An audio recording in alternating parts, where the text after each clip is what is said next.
Yes, absolutely. On my refrigerator, my paper says 100,000 books sold, 100,000 pet parents inspired, because that's what I want to do. I want to inspire people and help them see how their lives are better with pets in them. And I believe we make that happen.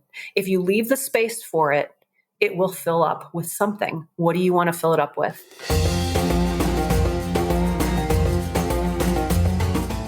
Hi friends, this is Read and Write with Natasha podcast.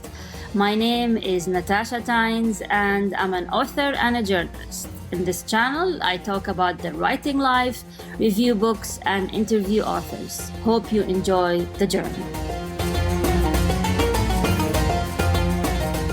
Hi everyone, and welcome to another episode of Read and Write with Natasha. I'm happy to have with me today author Jean Alfieri. I hope I pronounced your name right. It was beautifully done. Yes. Thank you. So, Jean's love for dogs began with her mischievous pug, Zuggy, whose adventures inspired her first book.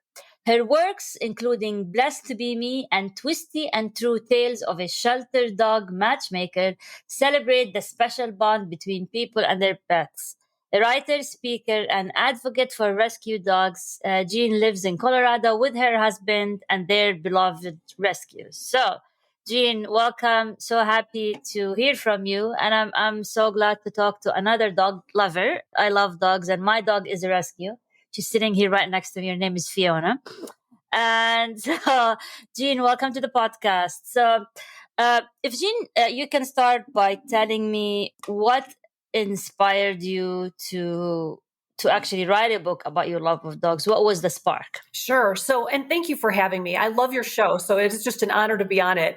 Thank you. I have to say, I don't feel like I am a real typical creator in that I love creating universes and worlds and things like that. I kind of live in my own, and I like to share it because there are a lot of blessings to be found if we just look. I believe. And it's tough sometimes, especially as we move through different seasons in our lives that might be difficult. But if we truly look every day for those things that we can be thankful for, and that is when I compiled. So I have children's books, and then I have Twisty and True Tales, which is it's a nonfiction, untraditional memoir, if you will, about the work I do at the Humane Society and just the love I've found in people who work there, people who adopt dogs, and just dog lovers in general, and the dog stories. When you get that close and you get to work that closely with the animals, you get to see some fantastic things happen. So, how did your love for dogs first begin? Was it like a childhood thing, or? It was a childhood thing. I begged and pleaded for a dog. I couldn't get one. I did not. My parents did not get me a dog until I was 7. But all the neighborhood dogs would come over because I would sneak treats. I would have my mom get dog treats at the store.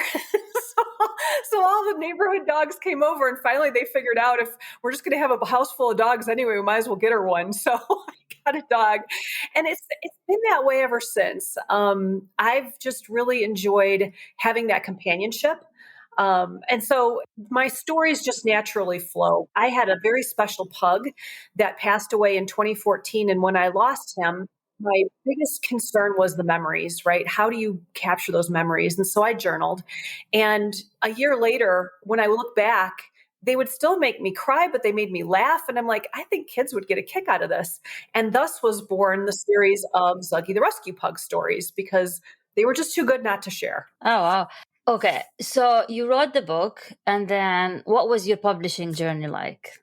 Traditional, self-published? So I have gotten some works traditionally published in devotionals. And that was where I thought we could talk today about how do you get yourself out there as an author, right? What do you do? Mm-hmm. So traditionally published in different anthologies, devotionals, just short pieces like that. My own work in the children's books are all indie published. And I started with creating coloring books because they're black and white and they're less expensive than the fully illustrated, but it gave me a sense of here's how the process worked. Okay. And so that was very helpful because when you go traditional, you don't know what's happening behind the scenes, right? They take it and they do their magic and there it is. Yeah. So I actually have enjoyed both. And I will as long as I can continue to do and contribute to other things as well. So did you do your own illustration as well? I did not. I have an illustrator. She is absolutely fantastic, and she just totally makes the stories come to life. I wish I was that talented. She does a really nice job. Where did you find her? I mean, the reason I ask is because I hope, this podcast can help aspiring authors to, because I always get asked these questions, like, how do I self-publish? Where do I find these people? How can I vet them? So where did you find your illustrator? I will tell you how I found my illustrator. I will also offer, it is very unusual how I found my illustrator. So there may be more typical routes to go. I started with Fiverr. So I went on Fiverr and asked for some illustration samples. There were people in my networking groups. So I belong to different authors groups. And there are illustrators and authors, and you can work with someone within that circle as well. I was very fortunate. I went hybrid publishing with my first book. And the hybrid publisher I used, I would get back my rights to my story in 3 years. So they took the story, they got me an illustrator. I was not allowed to meet that illustrator because it was through the company. But at the conclusion of my contract, she reached out to me via Facebook. I had just put up a Facebook page for the character, for my story's character. And she said, I really loved working on you. And she said things, that I knew it had to be her. And so I reached out and I said, hey, would you like to keep working together? Because you did a fantastic job with us. And we've been working together ever since. It's been 7 years now. Oh, wow. So I really got lucky. I got lucky, but there are other ways that you can go about finding somebody for sure. And you still work with her? Still work with her. Oh, wow. So I think when it comes to self-publishing, for me, I love self-publishing. I self-published my first book.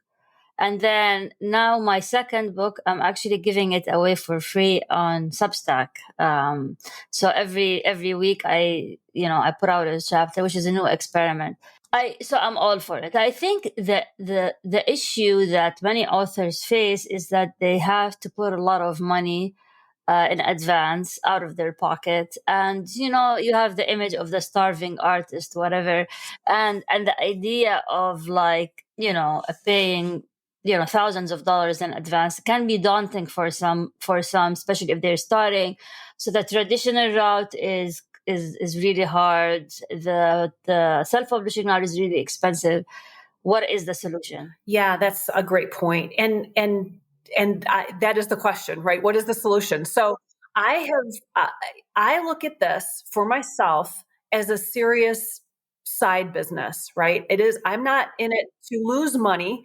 I am in it to make money when possible. I will tell you, I am happy at the point that I break even, but I want to do better than that. I'm still striving to do better than that. But I have to balance it too, right? Because illustrations are an expense. If I didn't have that, it would be something else. So what is your budget? And there are many things you can do with that budget. I recently was studying up on Amazon ads. And what I've always heard is, even if you have a Facebook following, don't put ads on Facebook because people aren't there to shop. People are on Amazon to shop, which makes sense to me. But how do you reach that audience? And that's very important too. So I don't want to segue because the question was the money, right? It's an expense. And I believe that you have to put money forward in order to make money. If you're going to be noticed, right, you're going to have to get yourself out there. And that is very daunting because you expect you're going to put a book up and everybody will come buy it and poof, you're famous, right? But that isn't how it works. It's really consistency, Natasha. And I believe you'll agree with me on this. Are you being exposed to things? Are you learning new things? Are you trying new things, right? This Amazon thing, I'm going to try, but I haven't felt like I've gotten my head around it well enough yet to be willing to, right? And where am I budgeting my focus next year? Where am I going to go with that? I will offer, there's a lot of things you can do that are less expensive, right? How do you get noticed? There is a local bookstore that's carrying my book right now, and they are part of a coffee and wine bar that on Tuesday nights has an open mic. People come and read. They read poetry, they read prose, they read, guess what I go and read? I read my book because it's being sold there, right? And so I do the little promo and say, hey, this is an excerpt from my book. If you like it, it's right across the room. So look for those things in your community. Start small. because there are things that you can do more inexpensively that will still get you exposure that you need in order to gain a following. Yeah, yeah. Interesting. So, okay, I'm going to play the devil's advocate here and Yeah. talk about the sustainability of being a self-published author. Sure. And, we all have these like voices in our head that tell us, no, you can't make it. It's really hard. It's like a pyramid scheme, whatever these voices in your head Right. tell you. But I've spoken with a number of authors, and some of them say, yeah, it's feasible. I can make a living just off being a self-published author. And others tell me, if you're in the business of writing, you have to expect not to make any money, and you're just doing it for the love of writing. If you really wanted to make money, you should have been like working on Wall Street or something. Like you're in the wrong. You're in the wrong. Yeah. So. And I think my question is kind of standard lifestyle, paying your bills, maybe saving up for vacation, putting your kids in college. I'm not talking about buying an island or whatever. Yes. Yeah. So do you think it is feasible, or do you think people are selling others kind of fake dreams by telling them you can actually make it on your own as a self-published author? I believe it depends on where you started. So the answer is yes to both of those things. If this has been your calling throughout your life and you are in a position to be writing pieces for people that they'll pay for you, whether a magazine, newspaper, there is a very viable way to go that will allow you. Now, having said that, is it always what you want to write? I have a friend who's, writing for a living, and I got to tell you, it's painful for her. She's like, I want to write my stuff. And I'm like, okay, well, there's the rub, right? You want to write. There are people who are willing to pay you to do that, but the subject may not be what you're most interested in. So yes, you absolutely can. If you're willing, I won't even say it's a sacrifice. If you're willing to dedicate yourself to that, because it only makes you better. I look at writing as a muscle. If you don't use it, it isn't going to happen. But if you go over and pick up that barbell every day and do 3 curls, your muscle's going to get bigger. You can't help but it get better. And so if you are dedicated to writing, you're going to get better. People are going to notice that. They're going to want your thing. And you have to put yourself out there, not only to dedicating to doing it however frequently you can, but to attending classes, trainings, stay current, learn these things that are going to make you better if that's truly what you want to do. So what was your best marketing effort that worked, or like the highest ROI that you got from whether your time or money invested? What would your advice be?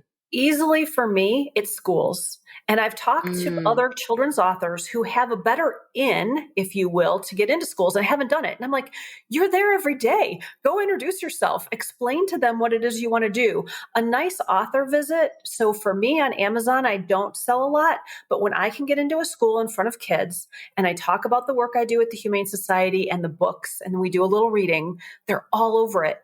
I send them home with that little note that says to the parents, here's how you can buy some books. And I do fabulously. I sometimes have schools buy up to 300 copies in advance because they want to have the books to provide their students. If you're not writing children's, though, look around at what's going on, especially over the summer months. If you're in a cold state, right? I'm in Colorado. If you're in Arizona, it's probably the winter states. But what are they doing? Because local libraries will have festivals. There are farmers markets. I never thought of that until I talked to a fellow children's author who said, oh my gosh, people love, and romance. Farmers markets, who knew? Take your romance books to farmers markets. They sell a ton. So it's just a matter of getting familiar. I would say the second best place that I sold was our local Pawtoberfest. It's a festival fundraiser for dogs, and there are vendors there. I'll tell you, beer drinking dog lovers are my people. I do very well at those. So really consider your audience, right? What's your book about? Where are your people? There's a lot to be said for that. They're my people too, by the way. Okay. Yes. Okay. Oh wow. Okay. So you think, well, because people like sometimes they use social media, build an audience, build a newsletter, create, and what you're advocating for is pretty much old school, right? Like just go to your local library, go to the festivals, and I think that's one of the things that is sometimes missing from the marketing conversation.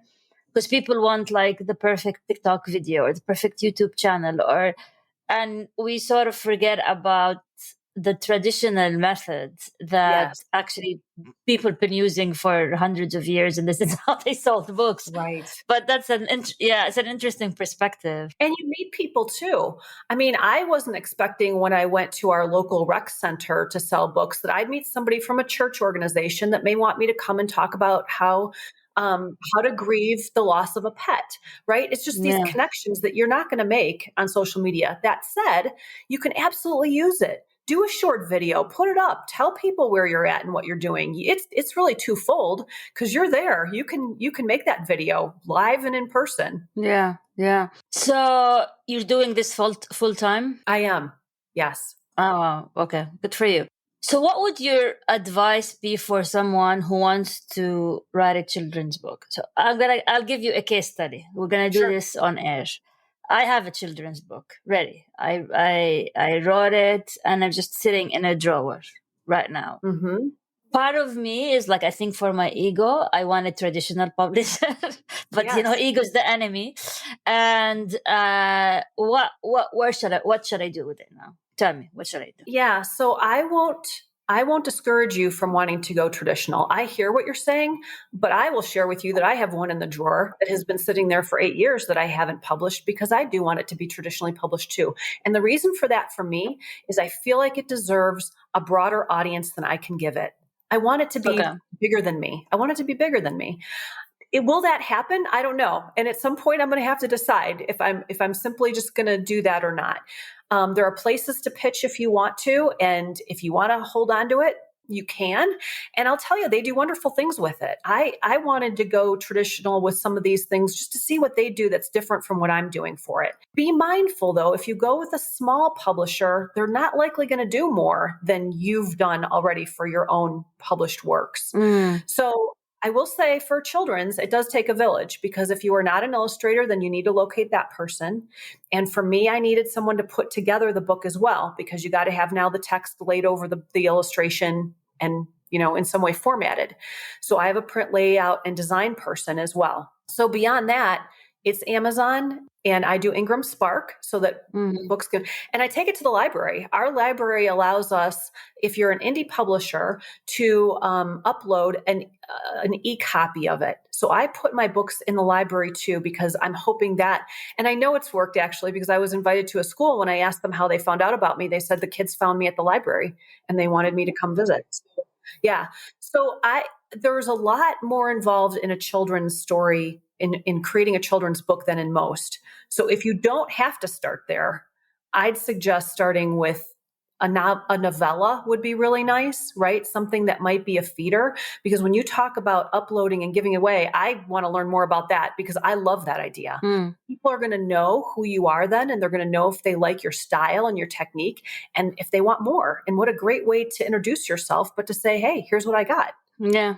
So, what are you working on these days? I have got too much I'm working on these days, actually. I need to figure out what I'm focused on. I have a new Zuggy book that just released earlier this month. So this whole month has been, and it's a holiday book. So this whole month has been flooded with Mm, how do I promote that?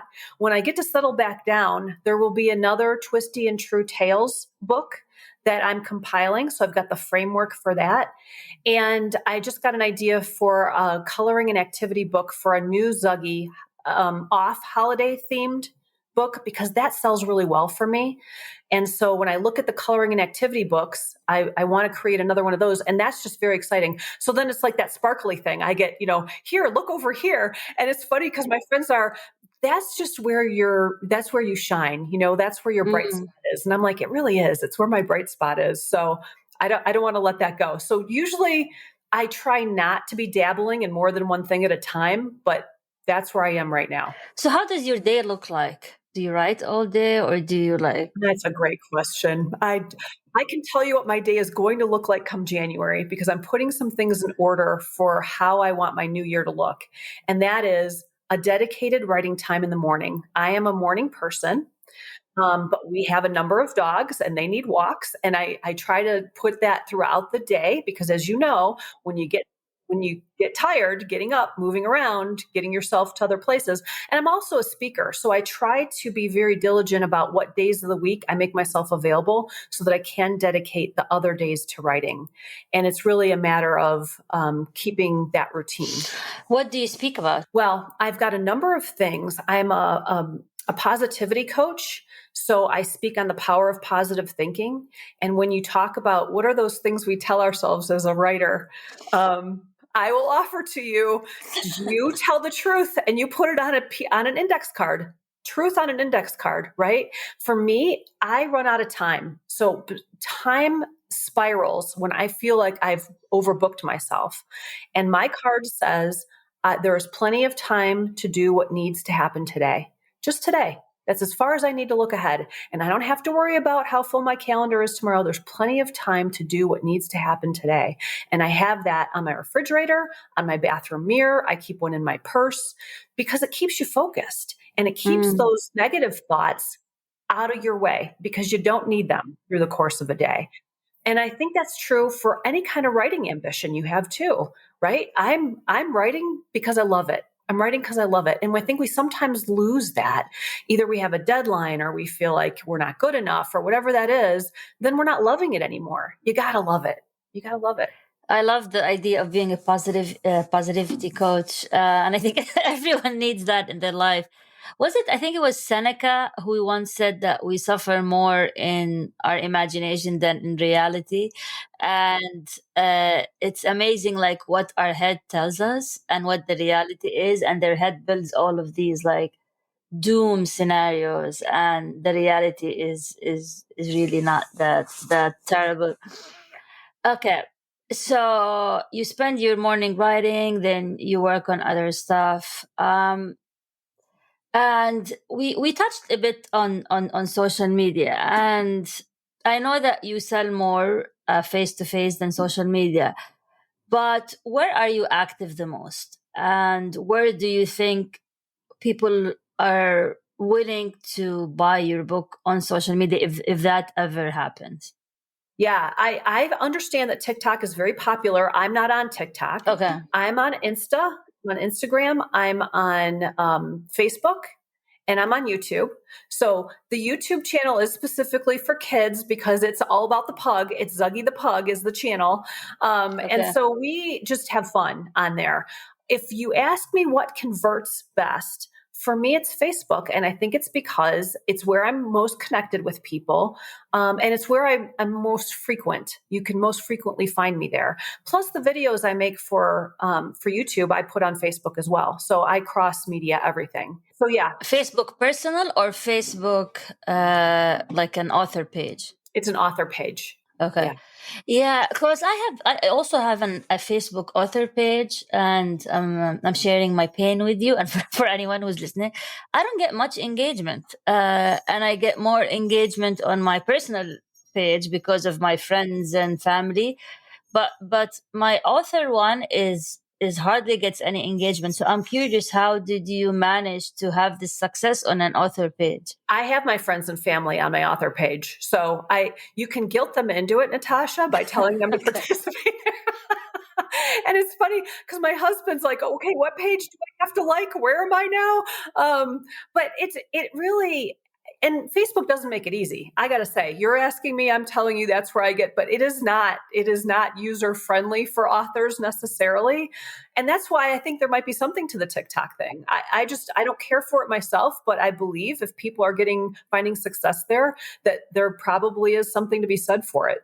So you talk about the videos on YouTube. So you basically embed them natively on Facebook instead of linking to YouTube and saying, hey, check out my YouTube, because no one is going to click on that and the algorithm is going to push it down. Okay. Correct. Yep. Yeah. And I noticed also that on LinkedIn and other platforms is always uploaded natively because the one part we want more subscribers to YouTube or whatever, but that does not happen across platforms. YouTube has its own thing if you want to do posted natively. Yeah. Do you agree with that? Yeah. I agree with you on that. And it's interesting for LinkedIn because I wasn't participating in that for the longest time, expecting that that platform was really what it was intending, which was work related, right? Business related. And I got to say, when I post something work related, business related, I get less impressions than when I put up something silly. I put up a short video with the pug and oh my gosh, people love it. And I'm like, well, then maybe I should just go with that, right? I don't know that I care what it's intended for. If that's what's getting people to look, then get people to look. Yeah. Yeah, and I noticed that as well on LinkedIn. Like when I share personal updates, when I share like my failures, and and just being very raw and transparent, and just a picture of me, that gets more engagement like than how to be a good writer, like tips or whatever. Because people, I think, are tired of tips and stuff. They want personal stories, even on a place like LinkedIn. Yes. And that for me really changed the social media game tremendously when you realize that just less tips, more anecdotes, Right. even And they want to know on what LinkedIn. they want to know what you're suffering too, right? It isn't all good news because that's not life, right? What's going on? Yeah. So okay. So let's do this. What are speaking of tips? What are your that's not for LinkedIn. That's just for the show. What are your top let's say top 5 or 3 tips for someone who wants to make it to be like you, to be a full-time author? And what are your top tips for doing it? So if you're transitioning to this, so if it isn't something that you went to school for, have been doing as a career, right? I would suggest not quitting your day job. And it's funny because people told me that originally, and I'm like, yep, I get it. Because it takes a while to build up, but it's usually more than that. So you have to consider what you're willing to do. If you're just writing, and I say just writing because there's a lot to that, right? So it isn't just writing. It's what quantity of work are you going to be able to produce? You need to be able to consider what you're following that up with. Because right now, in order for me to sustain what I'm doing, I mentioned to you that I'm speaking. That's really what's bringing in more money than my writing is at this point. And so is there a topic that you have that you could speak on that you'd be willing to go out there and get? Because as we said, it is very old school when it comes to how do you get in front of people? How do you find your audience? What is the topic they want to hear? What do they need? And that takes a lot of work. There were many years that I worked weekends to get this set up so that, and you know how much more you can get done during a week than you can during the 2-day weekend. How do you make it sustainable? And so that's just the reality of it, right? How do you foot the bill? And it isn't that you can't do both. I mean, if this is truly your heart's desire, you can make that happen. And I started out working with there was a local senior paper that comes out once a month, and they needed someone to write certain things. And so I did that on the side, and I did it initially free, right? They weren't going to pay you for it. They just wanted to see what kind of quality you had. So find your niche things. But again, too, it's what are you willing to do that's maybe outside of your heart's desire that you have. So it's really a matter of, I think everybody has to find their own unique path. My tips would be willing to do it on the side, be willing to do it for free, get yourself established, consider what else you can do in the community beyond writing. And I won't say besides writing because writing is important, but beyond writing, what is your message and how do you get that out there? And are you willing to speak?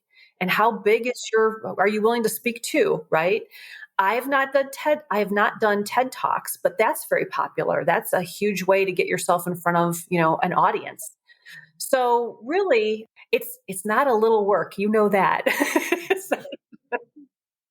So how do people find you? Like, how do you get all these speaking gigs? Like I love to speak, obviously. Yeah. I do it on my own. I do my own podcast, but like how do you get all these speaking? I'm asking for a friend. Sure. Yeah, no, that's fine.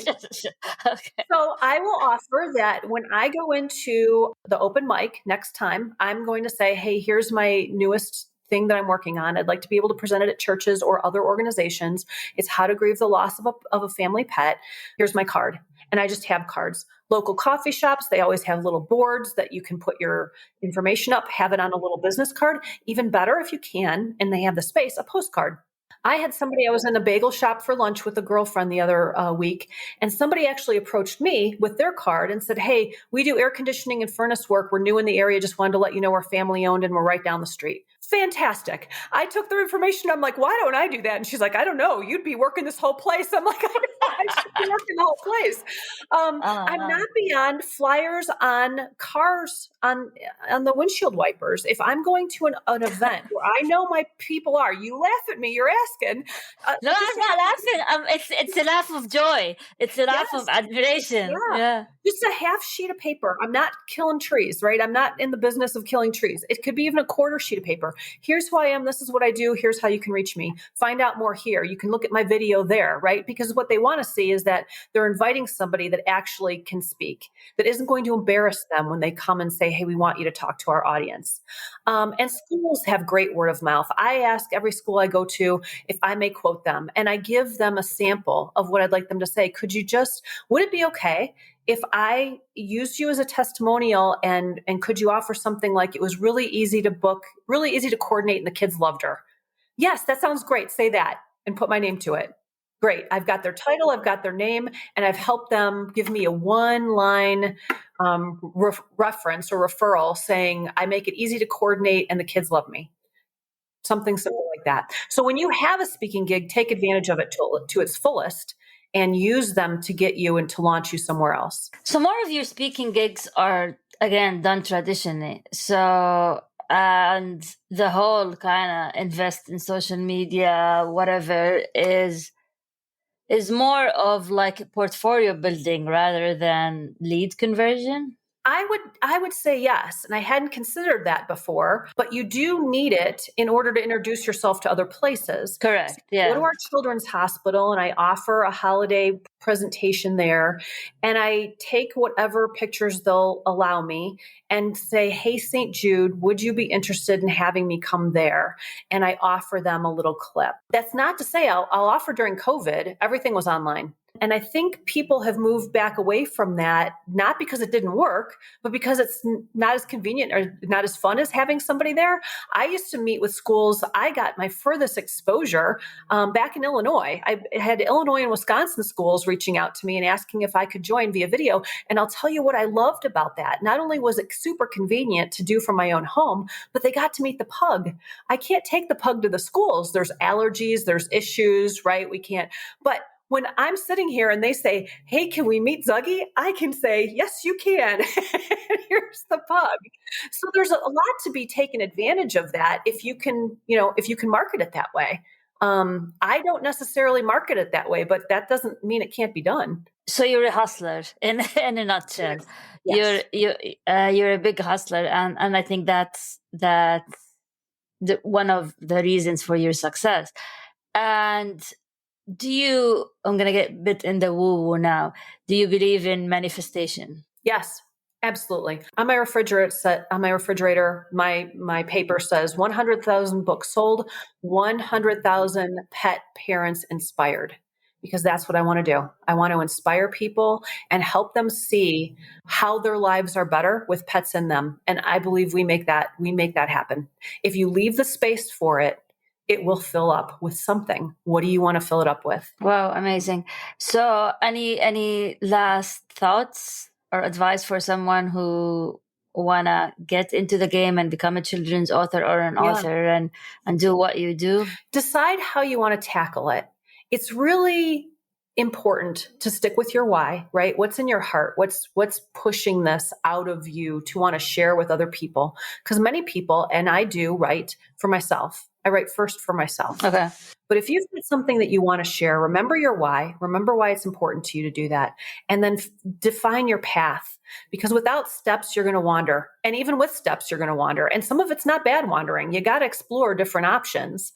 But if you have a path, at least you know what the next step is, and you don't have to get lost in your day to day to know, okay, I can circle back around. I did 1, 2, and 3. Now it's time for 4. And if you need help with 4, ask for it. Ask for help. It takes a village. It really does. Just find help. I think before we go, I want to ask you about strategy. Yeah. And like, what is the importance of having a set strategy, right?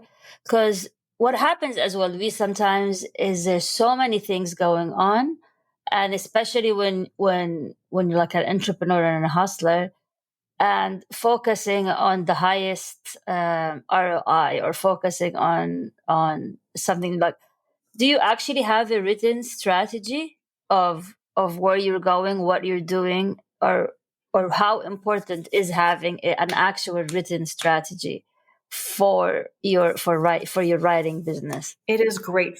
It is greatly helpful. It is greatly helpful because you may not approach each book the same until you have a very strong comfort zone with this is how this is going to work out. And even then, you need to be open to things not going according to your plan. So yes, a strategy so that you know where you're going, right? You got to have not just the big picture goal, you got to have the steps that are going to get you there, but you also have to be willing to understand something might throw you off the path. And don't be angry with that thing that throws you off the path, because it might be just the thing you need to develop something different to get you past it.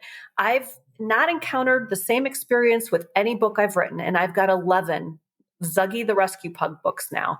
None of them have ever gone the same. And I've always been grateful for that something that I didn't anticipate that got me going somewhere else in whatever other direction I've been going. So be willing to learn. It's never going to be the same experience, and that's a good thing. So just take it as it comes and be willing to learn with it. And the biggest benefit I've found in all that is I can help others in doing it then, right? Because if I just said, oh, I don't know what you're going through, good luck with that. More times than not now, as time goes on, I'll be, oh yeah, been there. This might not be the same for you, but I can tell you what I was able to do that helped me. And flexibility, I can say overall, just be willing to be flexible, go with it. Just go with it. Fascinating. So, Jean, for someone to reach you, how can they reach you? What's the best way to reach you? Social media, email, whatever. Yeah. How can they find you? Yeah, I'm at dogauthor.com, just as it spells DOGAUTHOR. And you can reach me if you want to email dogauthorjean, JEAN, @gmail.com. Great. And where can they find your books? They're actually on the Dog Author website. They're on Amazon, but you can get direct links to them there. And that's that's the children's books. That's the Twisty and True Tales. That's the guided journals. Everything's there. This is great. Well, thank you so much for your time. This has been really inspiring, and you really inspired me to get my act together and be more strategic and, more focused. And I wish you the best of luck with everything. And for anyone who's watching or listening, thank you for joining us for another episode of Read and Write with Natasha. And until we meet again. Thank you for tuning in to Read and Write with Natasha. I'm your host, Natasha Tynes. If today's episode inspired you in any way, please take the time to review the podcast. Remember to subscribe and share this podcast with fellow book lovers. Until next time, happy reading, happy writing.